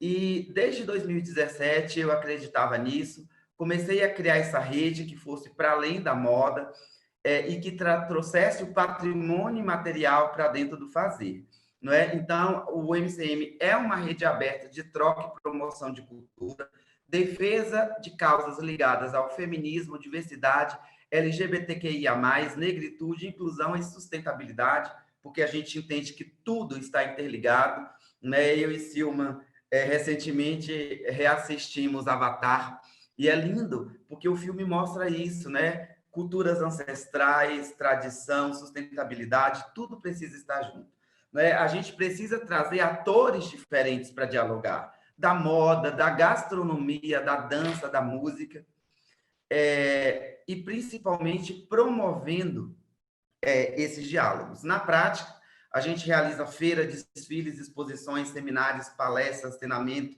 eventos públicos. A gente cria ponte entre pequenos criadores de moda e agentes de música, como, por exemplo, a MC Tá, como, por exemplo, a gente já criou com Gabi Amarantos, como a gente já criou com a Pablo Vittar, e artistas locais também, como eu vou mostrar aqui para vocês. E a gente, então, cria condições de acesso ao público para eventos de moda. Vocês sabem que todos os eventos de moda que existem no mundo são fechados, e nós realizamos o primeiro evento público de moda aqui em Belo Horizonte e no Brasil, onde qualquer um podia chegar, entrar e assistir um desfile, que foi o ano passado, inclusive com apoio, na época, do governo do estado. Então, a gente trabalhou... 2017, nós começamos esse movimento, esse é um desfile de um coletivo negro de marcas, e a gente Foi muito legal, porque a gente trouxe essa diversidade para a passarela. Esse foi o evento, a gente ocupou o Plug Minas, e na época teve o apoio master do governo de Minas e de vários patrocinadores, como vocês estão vendo aqui. Aqui eu já estou citando essa integração, esse é um projeto da UFMG, de senhoras que bordam, e todo o fazer delas foi desfilado e vendido na feira, e elas foram como convidadas VIP, ver quanto que o valor do trabalho e da cultura que elas herdaram das avós faziam sentido. Foi um dia muito emocionante para a gente, eu até emociono de falar, de ver o quanto que tem valor o meu passado, a minha história. Grupos afro da cidade também se apresentaram no evento, então a gente teve vários momentos de dança, de música, e de cantores novos e periféricos, né, trazendo para o centro da discussão esse valor. Aqui foi os MCs do projeto Na Favelinha, que esteve com a gente também no projeto. E depois a gente, então, leva todo esse resultado para o Museu da Moda, acesso gratuito ao grande público, desse fazer desses diversos microcriadores, que não é igual uma grande marca, né? O Carlos falou uma coisa muito importante na primeira mesa, que é as celebridades da música não apareceram, né? A moda tem mais de 250 microempreendedores em Belo Horizonte que praticamente fecharam as portas na pandemia. E o MCM abriga boa parte deles, e de forma gratuita. Debate com esses palestrantes, em 2018 a gente começou com a mesa, para que esses pequenos produtores contassem as dificuldades, qual é o bem material que eles trabalham dentro do seu projeto. Então, a gente tem crochê, artesanato, cultura negra, diversidade, inclusão, principalmente de deficientes, negritude. Então, é muito interessante o projeto. Aqui foi mais um desfile que a gente realizou, trazendo todo esse grupo de diversidade para o Museu da Moda. E aqui, em parceria com o Museu da Moda, a gente sempre realiza uma oficina aberta à população de fantasia de carnaval, onde a gente vai falando do valor cultural do carnaval enquanto protesto e lugar de resistência. De 2018, a Maia ainda estava à frente, hoje ela está na Fundação Clóvis Salgado. Já fiz muitos eventos com a Carol, né? O primeiro Slow Week, o MCM estava lá junto, e a Carol foi a idealizadora do Slow Week, eu gostaria de destacar isso, que é um evento onde pensa a moda e a cultura como um todo de forma mais sustentável. Aqui é outra exposição que nós voltamos em 2018 para o Museu da Moda, e aqui é uma marca, eu trouxe como símbolo, porque ela fez a pesquisa sobre Chica da Silva, todos os materiais dela são tingimentos naturais, e todo o lançamento dela foi com modelos negras. Essa modelo é um modelo nacional hoje, a marca hoje está em Boston, é o ateliê Neto Studio. Eu acho que, inclusive, ela está aqui na palestra, se tiver, dá um oi aí. E aqui o resgate dos saberes tradicionais que a gente trabalhou nessa coleção. Isso aqui é o bordado de bastidor mineiro, que foi aplicado a partir de comunidades de mulheres que bordam. E essa daqui foi o resgate da arte de fazer mantos de santo, que está se perdendo em Belo Horizonte, assim como das palmas barrocas. Então, a gente trouxe, isso é uma modelagem do tecido em gesso, e a gente trouxe também para o desfile. 2018 também, aqui é 2019, desculpa, começou com essa imagem aqui, para mim, resume o MCM, que foi um desfile que a gente ocupou a Praça 7, na virada cultural, com pessoas deficientes, tanto síndrome de Down como cadeirantes. A gente trouxe pessoas negras, pessoas idosas, a gente tem um trabalho muito forte contra o ageísmo, que é o preconceito contra pessoas idosas, que elas são invisibilizadas, né, na vida, e pessoas trans. Então, foi um desfile muito lindo, aberto à ação. Eu vi uma moradora de rua dizendo que nunca tinha assistido um desfile, eu me emocionei bastante. E aqui a Paige, que é uma das nossas cantoras regionais, que a gente coloca com marcas regionais, nesse caso aqui a Norb Brand, que a vestiu, e a gente faz com que essas marcas aconteçam. Aqui a Leona, que é do coletivo Eleganza, e foi uma das primeiros modelos trans a desfilar, e a gente trouxe, e com certeza a primeira praça pública. dentro de um edital público. Então, isso é história. Gente, esse projeto deu tão certo que nós refizemos o desfile da virada para a Rede Minas, para falar sobre diversidade e inclusão. Eu queria destacar aqui a Hélida, que nunca tinha desfilado. A gente queria mostrar que a gente precisa combater o preconceito da gordofobia também. Foi um momento lindo. Aqui são as meninas, a gente tem uma parceria forte com o Síndrome de Down. Elas são nossas modelos de diversas campanhas. E aqui a Uxa, que está aqui na primeira mesa, fez esse manifesto lindo para a gente, falando sobre como o nosso corpo é político. Como que a gente tem que colocar esse corpo, não é? Seja na moda, no carnaval, seja no figurino, seja no cinema, a gente precisa utilizar esse corpo enquanto lugar de protesto. E eu amo esse poema que a gente recebeu de presente aí da Uxa, que falou aqui para a gente. Em 2020, aliás, final de 2019, nós voltamos com uma feira. Na feira, a gente sempre traz artistas apresentando arte, artesanato, exposições. Essa foi dentro do MUD da Prefeitura. Lembrando que o único projeto que nós recebemos apoio público foi R$2.000 para a virada cultural, e que eu paguei só de Uber, porque eram 100 pessoas trabalhando gratuitamente para acontecer. Então, todo mundo fez sem cachê, só para falar de diversidade. E é importante dizer que projetos tão grandes como esses não tem lugar em editais. Então, é importante a gente destacar isso. Então, mesmo no MUD, foi um evento completamente gratuito, o MCM nunca recebeu verba direta nenhuma, a não ser a primeira edição do evento, na gestão passada do governo.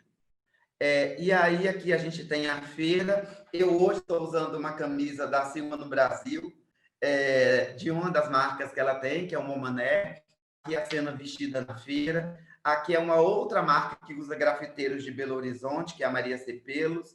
Esse é um projeto que me é muito caro, são de senhoras que a gente teve que interromper para qualificar a marca, não o produto, porque o produto delas é incrível. Porém, elas já são muito idosas para lidar com rede social e tudo mais. Quando a gente começou, foi em novembro, veio a pandemia. Então, nós temos ainda a Rosa, que é o amor da minha vida aqui, e as duas, a Rosa é das bolsas. A gente tem o outro projeto, que é uma marca de acessórios artesanais e que resgata a cultura negra também. A Rosa também trabalha com resgate de cultura negra, dá para perceber, né, pelos negócios que ela faz. Aqui é uma marca de upcycling, desfila no Brasil Eco Fashion Week. E 2020, eu acho que não tinha como dar errado, pelo menos eu avalio assim, porque nós estamos sobreviventes, então deu muito certo. Porque foi o ano de Exu no Afoxé Bandarerê. E foi quando eu conheci o Agnaldo, e ele falou assim: Aldo, preciso colocar essa estampa na rua. Essa estampa foi feita pela maior estampadora afro, eu acho que da América Latina, e quiçá do mundo, que é a Goya Lopes. E ela deu de presente para o Afoxé, mas não tinha como colocar na rua. Então, isso é ser o MCM. Eu fui lá, né, e fiz a ponte com o mercado, que está aí patrocinando todo mundo, porque não patrocinar um Afoxé. E, mesmo assim, a Agnaldo correu atrás. Eu falei, vai dar certo. E deu, né? Então, a gente está aqui no Carnaval. Foi mágico, foi uma bênção que a gente recebeu, assim, de Exu, para aguentar tudo que viria na sequência, né? E eu acho que cada vez mais a gente tem que colocar música, arte, carnaval em diálogo. Eu acho que a Pulsar trouxe esse seminário para a gente pensar isso, né? Em como que essa manifestação, esses corpos diversos podem ocupar a rua e crescer. E eu acho que o carnaval é o lugar do patrimônio imaterial por excelência, porque a gente recebe com alegria, não é? É o momento em que a gente desarma a alma dos preconceitos para a festa, mas depois a gente pensa sobre. E aí veio a pandemia. E na pandemia eu fiquei muito louco com os meus produtores, porque ninguém estava vendendo nada. É gente que fabrica em casa. Então eu comecei a fazer uma série de lives com eles, com a Silma, com a marca João Camilo, que é especializada em moda masculina. Fiz várias, tá? E a gente criou o Acelera, que foi um evento que na primeira edição, gratuito, sem patrocínio público nenhum, nós conseguimos colocar 400 pessoas numa sala de Zoom. E o segundo que a gente colocou quase 600 pessoas, só com grandes nomes da moda, todos colaborando de forma gratuita para ver a cultura e a moda nesse momento tão ruim da história florescer. E agora, né, a gente está encerrando com chave de ouro o ano com esse seminário Arte, Moda e Cultura, que eu tive o prazer e a felicidade de alçar no nosso caminho, e para a gente dizer o seguinte, que nós precisamos, para ser relevantes, né, não importa a arte ou a cultura que a gente exerça, pensar coletivo. Segundo, sair da nossa bolha, da bolha do cinema, da bolha da moda, da bolha da música, da bolha do carnaval, criar algo novo, que é exatamente o que a gente está fazendo aqui. A gente precisa não ter medo, né? A gente primeiro faz. Se der errado, a gente aprimora no caminho. E eu aprendi isso com todos os palestrantes aqui, porque acompanho muito o trabalho de cada um deles. E o Thales, à tarde, vai falar muito sobre isso. E dizer para vocês que precisamos estar juntos para enfrentar esse momento difícil. É isso. Maravilhoso, Aldo. Parabéns, né? Essa trajetória é muito importante, né? Como você disse, o que falta são esses atores, esses agentes modificadores de cenários, e para que isso aconteça, tem que ter essa força coletiva, né? Da arte como um todo. Então, eu estou aqui com uma primeira pergunta, que provavelmente mais direcionada ao Aguinaldo Miller, da Bárbara Larouche-Carrin. Aguinaldo, como vocês, né, em geral, lidam com a questão das manifestações fundamentalistas que aconteceram a partir da Ana Paula Valadão e a influência nacional que percutiu, né, na Igreja Mineira? Estão conseguindo me ouvir? Sim. Ah, tá. Então, assim, primeiro,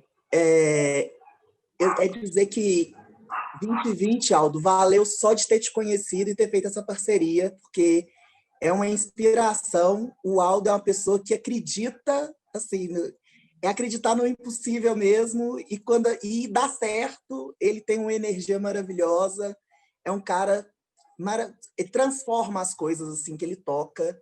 Então, 2020 valeu. Exu é o caminho, Exu é a palavra, e Aldo é a representação disso, de caminho, de palavra. Exu é comunicação, então Aldo é o resumo disso. É verdade. Das manifestações fundamentalistas, nesse momento, de um tempo para cá, né, assim, não sei se a gente pode atribuir a governo ou não, eu atribuo, mas deu um vazão a essas manifestações fundamentalistas. As religiões de matriz africana vêm passando por momentos muito difíceis há algum tempo, né? Nos últimos 10 anos, certamente, essa violência fundamentalista se agravou em todo o Brasil, principalmente no Rio de Janeiro, no sentido de o grande fenômeno dessas religiões fundamentalistas neopentecostais é o traficante gospel, né? Esse é a milícia armada que esses grupos usam. Então, eu moro aqui no Morro das Pedras e as favelas viram muito essa mudança acontecer.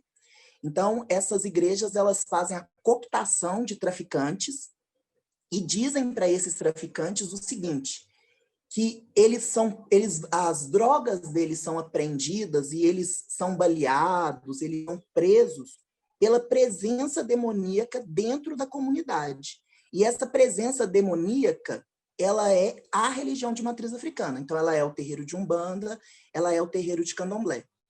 Em cidades onde esse tráfico tem um poder territorial muito grande, igual Rio de Janeiro, Recife, algumas outras cidades, essas milícias gospel, elas atearam fogo em muitos terreiros, no Rio de Janeiro mais de 10, em outras cidades também. E aqui na região metropolitana a gente tem um caso, Ribeirão das Neves, algumas cidades metropolitanas também a gente teve. Em Belo Horizonte, propriamente, a gente não chegou a essa violência do incêndio, mas a questão da ofensa, de pichação de muro, a Ana Paula Valadão, ela só está dando a vazão a algo que é corrente, é diário e é um enfrentamento que a gente faz diário. Esse enfrentamento ele é feito com muita coragem, muita determinação das pessoas das religiões de matriz africana e o preço disso é uma luta corpórea mesmo. A exposição que a gente faz, a gente não se esconde. Você não tem como esconder um terreiro de candomblé, você não tem como esconder o toque do atabaque. O candomblé é uma religião que para você fazer em segredo, você tem que fazer numa mata, no contexto urbano, você não tem como esconder. Então, o que a gente faz é o enfrentamento diário. É contar com o poder público, no sentido de segurança pública, para auxiliar, é muito complexo. Até porque aí envolve uma série de fatores que eu acho que nessa resposta não vai caber. Mas é isso, o que a gente faz é um enfrentamento com as nossas vidas mesmo, porque é algo da nossa essência. Não vamos abrir mão. E do outro lado, um diálogo não existe, certamente, porque são crenças, como o próprio nome diz, fundamentalista. Então, o próprio fundamentalismo não tem espaço para discussão ou diálogo racional. Então, é sobreviver mesmo. É isso. Maravilha. Eu tenho uma outra pergunta direcionada para o Rafa Marte agora, que vem da participante Caliel Ventura. Ela está pedindo para você comentar, Rafa, sobre essa frase dela, que ela acha que a arte, né, LGBTQI+, ainda passa por um processo mais complexo, que é o de reconhecimento. Eu vejo que dentro de uma política de reconhecimento identitário, como movimentos negros, indígenas, há uma percepção mais forte quanto cultura.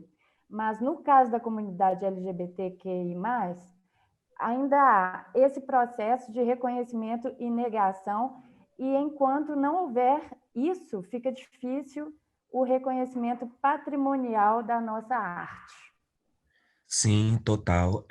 A gente passa por essa dificuldade, com certeza. Os setores culturais não reconhecem a arte LGBT ainda em... Só um minuto, Rafa, eu não estou te vendo, você está sem... Vocês querem me ver? Peraí.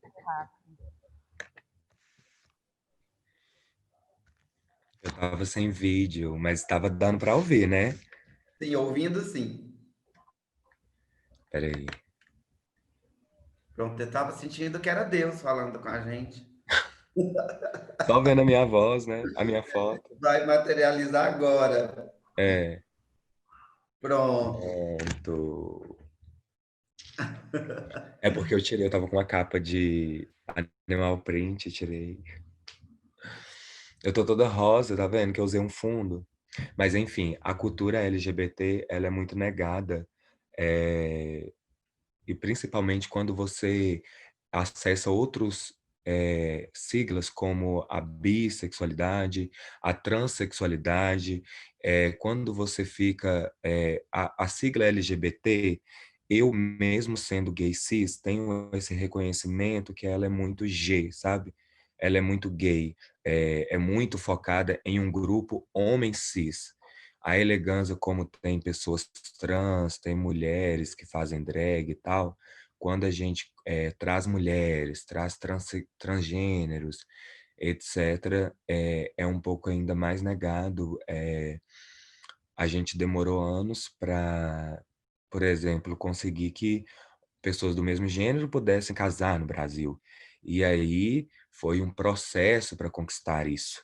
Hoje em dia, as pessoas veem a transexualidade como um distúrbio mental, como uma coisa que a pessoa está confusa, ainda vê muito isso velado por trás de uma aceitação.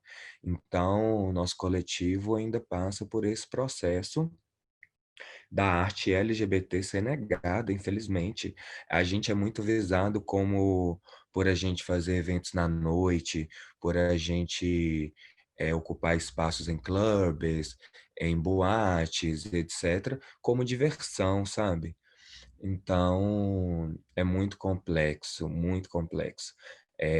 Eu acredito que toda arte deve ser apoiada, todo tipo de arte ela movimenta, ela abre mentes, ela cria espaço, ela cria políticas que traz abertura de novos mundos, assim, novas fronteiras que se caem através da arte. E com certeza a arte LGBT, não só a arte LGBT, na maioria das artes voltadas para minorias, que minorias ocupam espaços da arte, são deixadas de lado. E a LGBT, sim, também. A gente já foi várias vezes na prefeitura, a gente já foi na Secretaria de Cultura, a gente já foi, e nenhuma vez, na verdade, a gente teve um apoio assim, governamental. A gente sempre fez com o nosso próprio suor.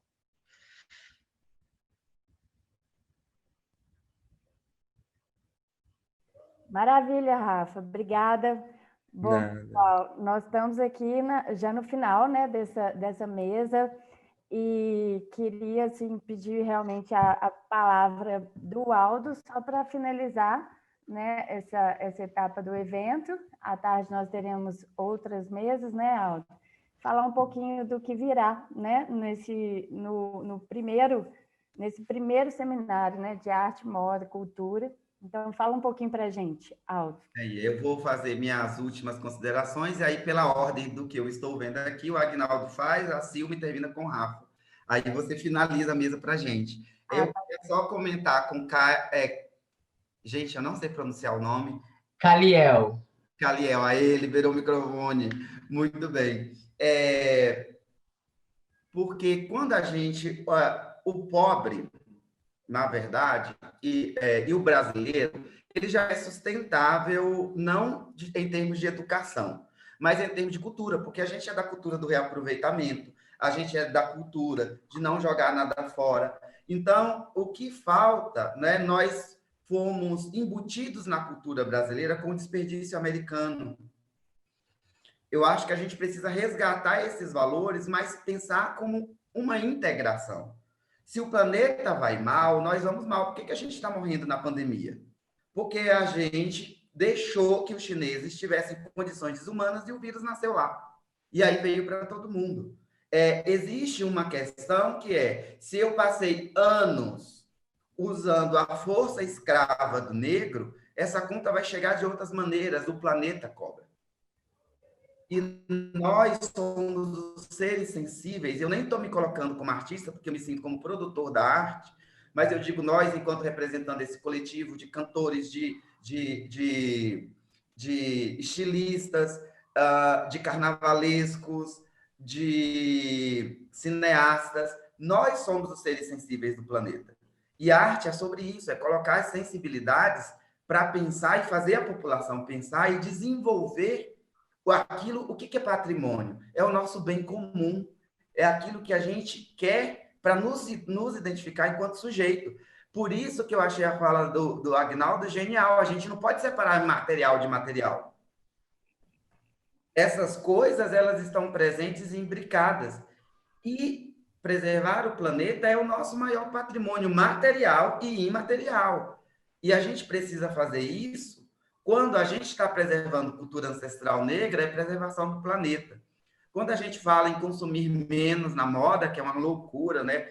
Eu sofro muito preconceito. Primeiro que sou negro, sou gay, sou nordestino, para piorar a situação. Não vim de tradicional família mineira, não vim de família rica, e cheguei em Belo Horizonte e coloquei uma bandeira. E aí as pessoas da moda me engolem. E aí eu ainda vou dizer que a gente precisa ser sustentável, que não precisa vender tanto, que precisa ter diversidade, que precisa ter trans sim, que precisa ter negro sim. Então eu entendo a carga, mas nós também temos que entender o caminho que todos nós temos que fazer. Por isso que eu acho que cada vez mais para resistir é preciso estar juntos, né? Então é só sobre isso. Eu acho que à tarde a gente vai ter 2 palestras de resistência incríveis, projetos, né, que a Nina vai falar, um minimalista vai falar, no momento que os músicos estavam assim, pensando, meu Deus, eu vou morrer de fome, então veio o projeto.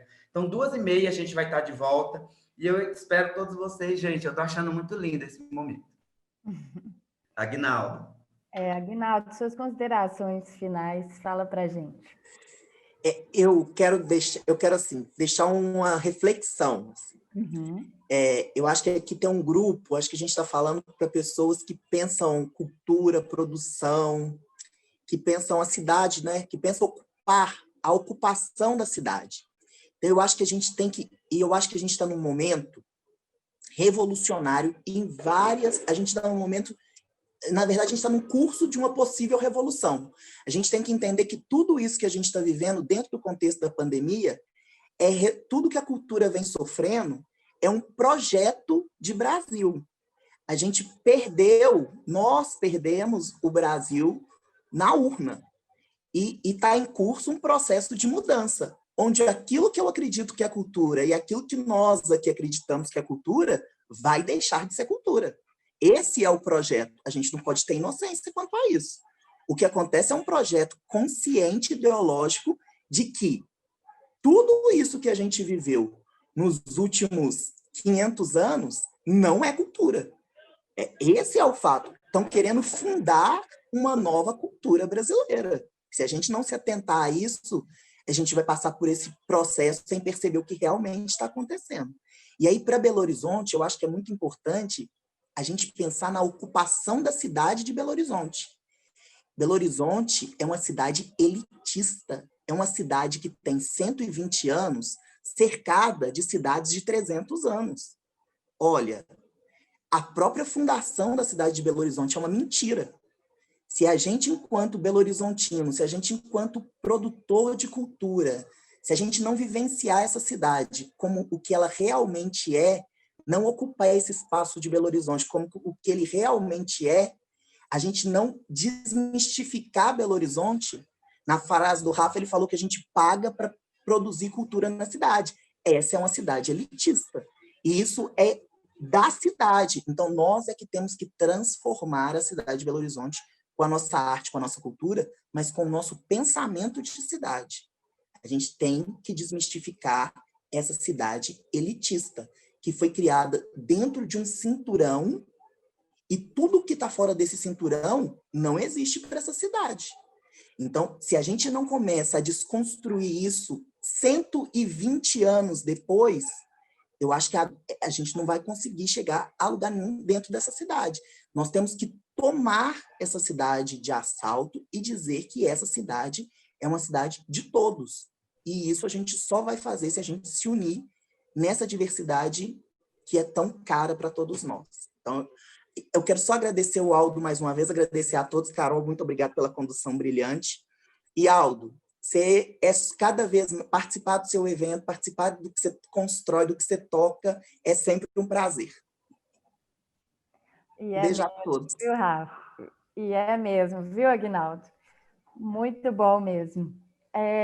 Então, Silma, fala um pouquinho suas considerações. Ai, gente, eu estou aqui super emocionada, né? Com todas as falas, né? O Aguinaldo, sensacional o que você fala.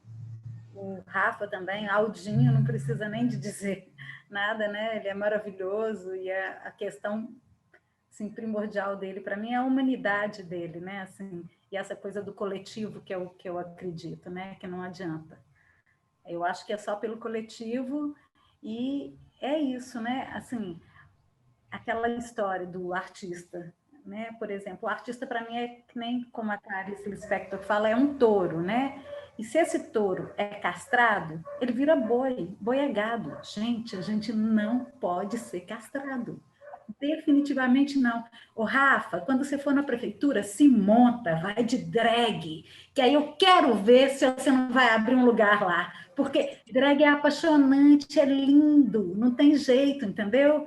Você vai lá, assim, veste a sua verdade e vai, gente, é isso. A gente, como artista e como ser brasileiro, a gente tem que vestir a nossa verdade, caminhar nela para conseguir desconstruir toda essa porcaria que se instalou, essa nuvem negra que está aí, além da nuvem negra Covid, tá bom? É isso, muito obrigada, adorei. Obrigada, Silma, muito bom. E Rafa, faltou o Rafa aqui para fazer as considerações dele. Rafa? Estão me ouvindo? Já mudou de figurino de novo, Rafa? De novo. Zilma, quando eu for na prefeitura de novo, eu vou montado com um acessório de cabeça seu, né? Vou adorar. E o Aguinaldo falou, é super certo, a gente paga para ser artista, hoje nessa sociedade. Infelizmente, a gente não pode mudar o Brasil inteiro, vamos mudar a nossa cidade, né? Vamos fazer com que a cultura na nossa cidade seja valorizada, com que nós, como artistas, ocupamos nossos espaços. E se a gente consegue mudar a nossa cidade, a gente já muda muito. Se a gente consegue fazer a arte ser valorizada dentro da nossa cidade, do nosso lugar que nós habitamos, é a cidade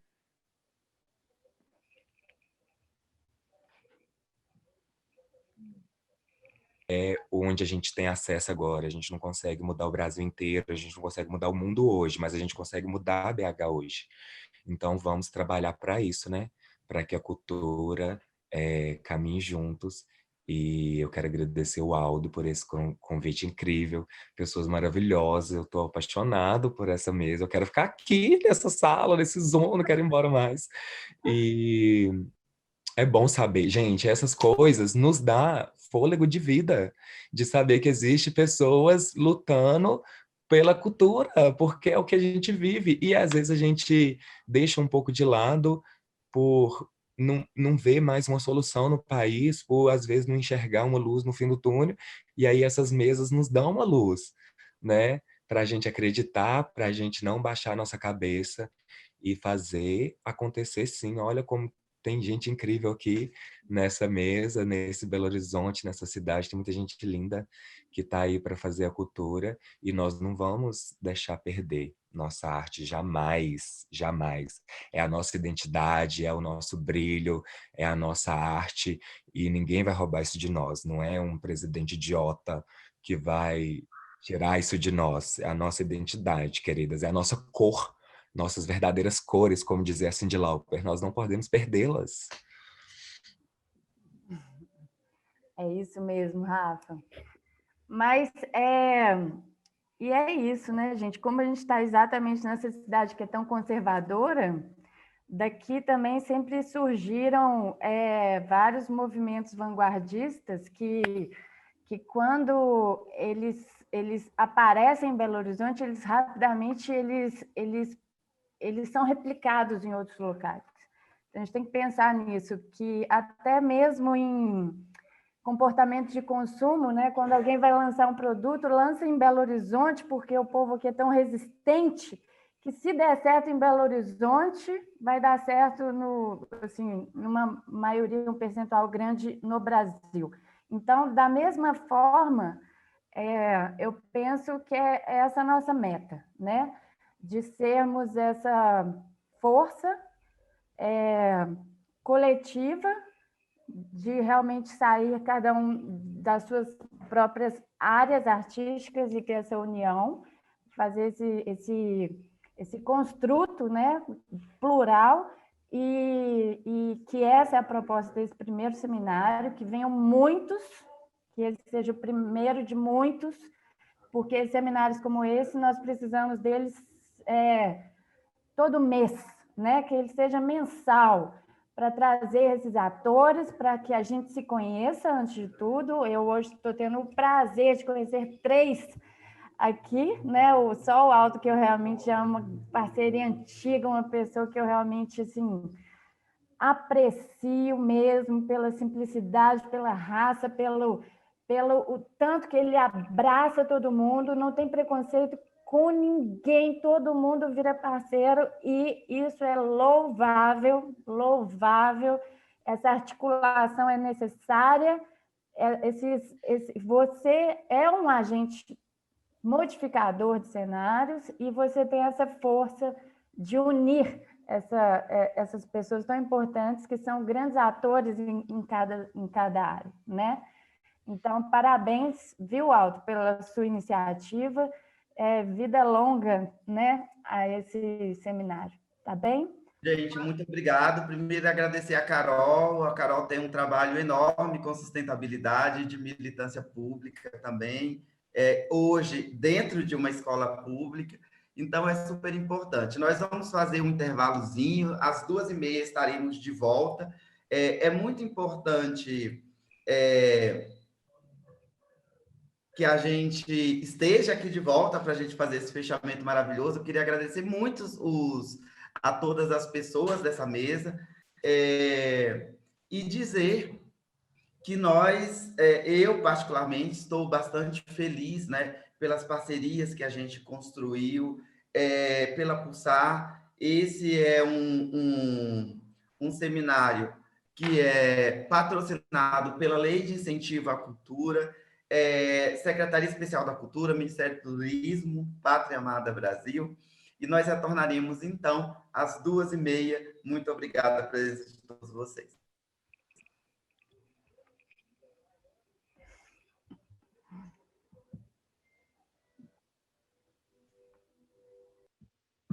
Eu tenho que abrir aqui. Eu estou muito emocionada. Parabéns, tá? Muito emocionada. Foi a melhor escolha que eu fiz hoje. Parabéns, abrir. Estamos todos emocionados. É muita informação ao mesmo tempo, realmente.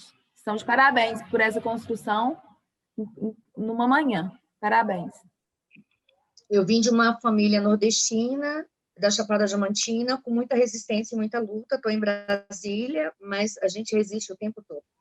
Muito bem. Precisamos estar juntos para terminar de enfrentar essa pandemia. Até mais. Obrigada.